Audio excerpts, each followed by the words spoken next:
cual prestarle atención. Por eso siempre es importante contar con gente que nos dé una mano para analizar todas estas cuestiones. Vamos a saludar a Milva Carlino, que es analista política, que trabaja hace muchos años en estos temas y que es una profunda conocedora de la realidad política de nuestra provincia, ¿no? Así es que, primero que nada, le agradecemos enormemente la amabilidad que tiene de atendernos, porque ayer debe haber trabajado 24/24, ¿no? ¿Qué tal, Milva? ¿Cómo estás? Buen día, Miguel, buen día, un gusto saludarte. Efectivamente, cuando empiezan a aparecer los datos electorales, ahí arranca con todo nuestro trabajo de análisis, ¿no? De tratar de hacer lecturas de esos números y de tratar de entender y de interpretarlos. Está bien. Comencemos con esos números, ¿no? La provincia de Misiones tiene como unas tendencias muy fuertes, que vos lo has venido manifestando desde hace ya bastante tiempo, vinculadas con lo que la gente elige de la renovación. Pero por otro lado, me parece que algo de sorpresa ya desde las PASO hasta aquí son los resultados de Milei individuo candidato en la provincia también, ¿no? Y especialmente en algunas zonas de la provincia, sobre todo el norte más castigado, que eso también me llama la atención. Bueno, y empecemos por ahí, digamos.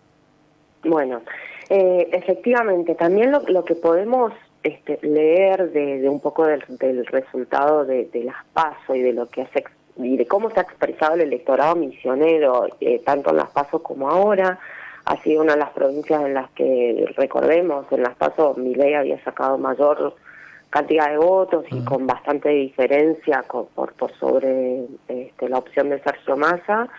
Se vuelve a ratificar ese apoyo hacia el candidato libertario, muy anclado en esto que bien mencionabas, digamos, la frustración económica y todas la cuestión, sobre todo la preocupación inflacionaria, o que la inflación genera en la incertidumbre, hizo que, digamos, Milei se posicionara en el primer lugar dentro de la provincia. Y también marca otro punto que me parece clave, es cómo vota el electorado de Misiones para lo local y cómo vota para lo nacional, ¿no? Es muy significativa la diferencia. Fíjate que si bien Massa repuntó muchísimo en su resultado final en la elección de ayer, en lo que es la provincia de Misiones, y eso tiene que ver también con cómo las estructuras políticas suelen como aletargarse en las PASO y después se vuelven a activar para las elecciones definitivas, que son las generales. Eso se activa y eso se ve y también, bueno, se sienten un poco en el resultado. Cuando hay una tendencia así tan fuerte, tan marcada, bueno, se refleja también en los números, ¿no? Y este acompañamiento a una opción, a un tercer espacio que surge en este momento con un hiperpersonalismo, como estamos viéndolo, ¿no? Realmente lo de Milei es un tema sumamente centrado en su persona, o sea, ni siquiera tiene que ver con una oferta más global, más estructural, sino más bien con una opción dentro de lo que es la competencia nacional, muy centralizada en su figura. De hecho, en ninguna elección subnacional, ninguno de las candidatos a gobernador de la Fuerza Libertaria logró captar, digamos, un número considerable de votos. O sea, es Milei, y eso se reflejó también en el resultado de las PASO, ¿no? Y nuevamente se vuelve a reflejar en el resultado de ayer. Particularmente en Misiones me parecen esos dos datos relevantes, ¿no? Ratificar nuevamente esto, también el dato de los votos en blancos a la categoría de legisladores, que es otro dato que emerge de la lectura de los números. Un 46% de voto en blanco para esa categoría, que está muy de la mano con el porcentaje de votos que obtuvo Milei. Recordemos que la boleta de Milei era una boleta corta, era solamente la boleta de la categoría de diputado, de presidente y vice, más la del parlamentario del Mercosur nacional, con lo cual también da cuenta de esto, ¿no? De una expresión muy fuerte hacia el apoyo de esa candidatura. Milva, ¿y cómo viste la situación de Juntos por el Cambio? Porque la impresión inicial que uno tenía, después los números no fueron tan así, pero inicial que uno tenía, es que había un corte de boleta en el que la figura de Burlich era reemplazada en algunos casos por Milei, que se acompañaba esa boleta con la lista de candidatos de Juntos por el Cambio. ¿Hubo mucho de esto o no tanto? Sí, en realidad estamos viendo, todavía analizando el tema de los cortes, dice que eso lleva un poquito más de tiempo, ¿no? de tiempo para poder mirarlo con mayor precisión. A priori se podría decir que sí, en realidad lo que podemos leer es el resultado global que sacó Juntos por el Cambio y que es muy bajo, ¿no? Si vemos como la expectativa que se había generado, por lo menos lo que esperaban cosechar en términos de resultados globales es muy bajo, inclusive hasta para lo que es la provincia, se esperaba un número mayor, con lo cual también puede haber esto que señalabas, Miguel, un corte de boleta, digamos, a favor del candidato libertario para la categoría presidencial y luego un acompañamiento. Pero me parece que es más, que me inclinaría a pensar más por el dato de voto en blanco de legisladores nacionales, que no fue tan incidente, que pudo haber una porción, pero marginal, no de tanto peso, digamos, dentro de esa lectura más general, ¿no? Creo que lo que más se vio en todo caso fue, porque inclusive el voto en blanco supera lo que sacó Milei en Misiones, con lo cual también uno puede pensar, bueno, se votó a Massa y no se votó a los legisladores provinciales, o se votó a Bullrich, o a Milei, sí, sin duda, al que votó a Milei quizás no buscó el resto de la boleta, pero también en las otras candidaturas pudo haber incidido, impactado un poco, porque hay un pequeño porcentaje que es superior, digamos, a la elección que hizo Massa en Misiones. Con lo cual que te diría que se están dando como esas dos miradas, ¿no? El peso del voto en blanco hay que tenerlo muy presente al momento de interpretar todos estos números. Por último, Milva, el país, 6 y pico, creo que es muy lejos de sus expectativas. Uno entiende que Bárbaro, por ejemplo, aspiraba a una reelección, aún en un contexto complicado. ¿Tenés alguna mirada también sobre el desempeño del país en la provincia? Sí, yo creo que hay un punto clave que tiene que ver con que en una elección nacional la categoría que pesa es la categoría del presidente, ¿no? Y es la de la izquierda, digamos, la que más pesa.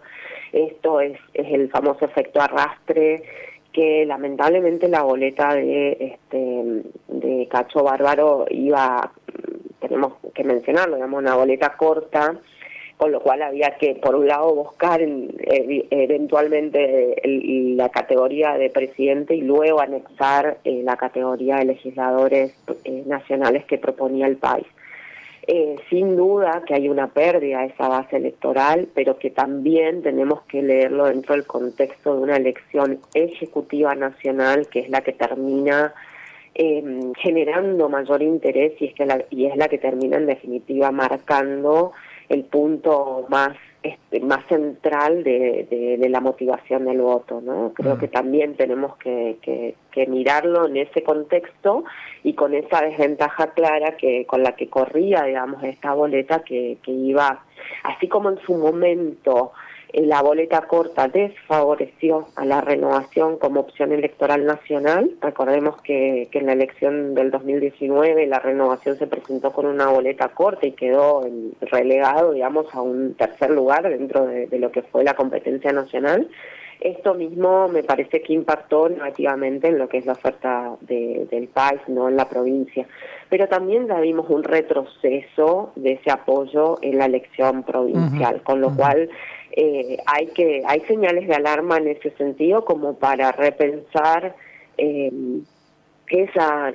la representación y la conformación de la oferta electoral de esta fuerza política en la provincia, ¿no? Dos líneas finales sobre esto que comenzaste a esbozar al principio de la entrevista, es decir, de alguna manera el voto a Milei es más que nada un enojo, un gesto de enojo, digamos, sí. o el voto a un gesto, para decirlo de otro modo. Sí, en realidad nosotros lo que veíamos es muy heterogénea la composición del voto a Milei, si bien tiene una clase muy fuerte en los jóvenes, también hay un segmento del electorado mayor, ¿no?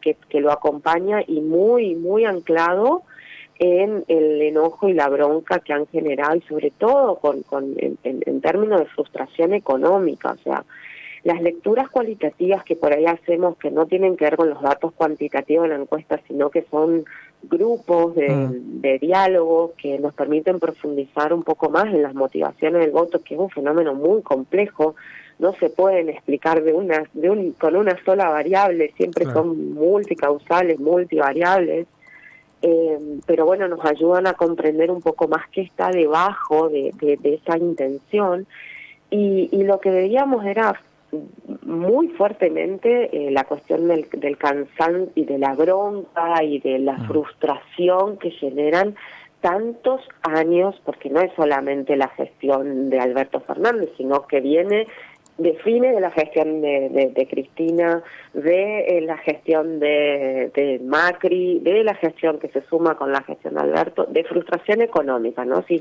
solamente cortamos la variable económica, ahí te diría que hay una necesidad de estabilidad de parte de la población que hace que todo lo otro se lea como, bueno, es más de lo mismo, ya probamos con todo esto y no vimos respuesta, bueno, que pase el que sigue. Básicamente eso es lo que está expresando hoy Milei dentro de lo que fue esta elección. Ahora se abre otro capítulo y aparece otra cuestión que está mucho más vinculada cuando se plantea un escenario de balotaje, con el contraste. Van a estar solamente estas dos opciones, es la opción de Sergio Massa por un lado y la de Javier Milei por otro, y se abre, digamos, una nueva competencia, se plantea de otra manera, y esto es el contraste no solamente de ideas y de proyecto de país, sino también de personalidades. Así que ahí va a ser muy clave el techo electoral que cada uno de los dos presente, si se va a basar, digamos, en el miedo a que pueda despertar una situación muy extrema como la que plantea Milei, o si pesa más este cansancio y este hartazgo y la necesidad de algo distinto que puede inclinarse, digamos, a favor de Milei versus Massa, ¿no? Así que es otro escenario el que tenemos hoy planteado. Pero sí veíamos, Miguel, me parece que eso hay que rescatarlo, y esto la mayoría de las consultoras lo veíamos, este escenario de balotaje más a Milei, porque muchas veces no nos recalcan esto de que no, las encuestadoras o quienes se dedican a estudiar la opinión pública no logran hacer lecturas correctas, y sin duda que estábamos con una elección con mucha incertidumbre, pero el escenario más probable que se veía era y este es el escenario que se terminó confirmando, así que me parece que también es necesario destacarlo, ¿no? Bien, te seguiría haciendo preguntas, pero sé que tenés poco tiempo. En todo caso, a modo de comentario final, otro dato que se suma un poco a lo que vos estabas diciendo recién, es la escasa diferencia de votos obtenidos por Milei desde las PASO hasta acá, ¿no? Son apenas, creo que 300 y pico mil más, nada más. Hablando de techo, ¿no? Sobre todo. Hablando de techos, exactamente. Eso es lo que está me parece que inclusive si lo tomamos en términos absolutos o relativos, ¿no? Porque recordemos que en las PASO se tomaba el voto en blanco para poder definir el umbral, y ahora obviamente se sacan los votos en blanco para poder tener en cuenta los votos afirmativos para lo que es el reparto de bancas, tanto en la Cámara Alta como en la Cámara Baja. Lo de Milei ha marcado básicamente ese techo. Me parece que eso también va a ser la clave del contexto que se viene de cara al 19 de noviembre. Tal cual. Milva, como siempre, muchísimas gracias por atendernos. Gracias a ustedes por la comunicación. Muy amable, Miguel. Hasta luego. Charlábamos con Milva Carlino, entonces posiblemente una de las personas que más sabe de todas estas cosas, del análisis de situaciones electorales, el análisis de la coyuntura política. Es una de las personas más informadas que tenemos a disposición aquí para poder charlar y analizar estas cuestiones, ¿no? Estos resultados.